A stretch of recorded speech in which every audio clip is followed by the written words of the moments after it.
Pasaka, neno hili Pasaka kwa Kiebrania linaitwa Pesach, lakini kwa Kiingereza linaitwa Passover, ikiwa na maana ya kutoka au kupita juu ya. Ilikuwa na maana mbili tu. Amen, amen. Kutoka au kupita juu ya, kwa sababu ni wakati ambao Mungu alikuwa anawaambia wana wa Israeli watoke utumwa. Walilia kutoka. Hebu sema walilia kutoka. Sema tena walilia kutoka. Amen, amen. Walikaa kwenye utumwa, ikafika mahali wamechoka kukaa kwenye utumwa, wakamlilia Mungu watoke. Amen, amen.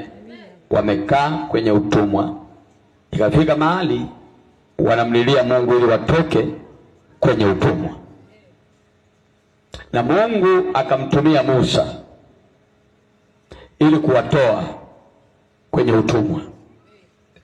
Hii inamaanisha kila anayemlilia Mungu kutoka kwenye hali fulani huwa anatumiwa mtu wa kumtoa.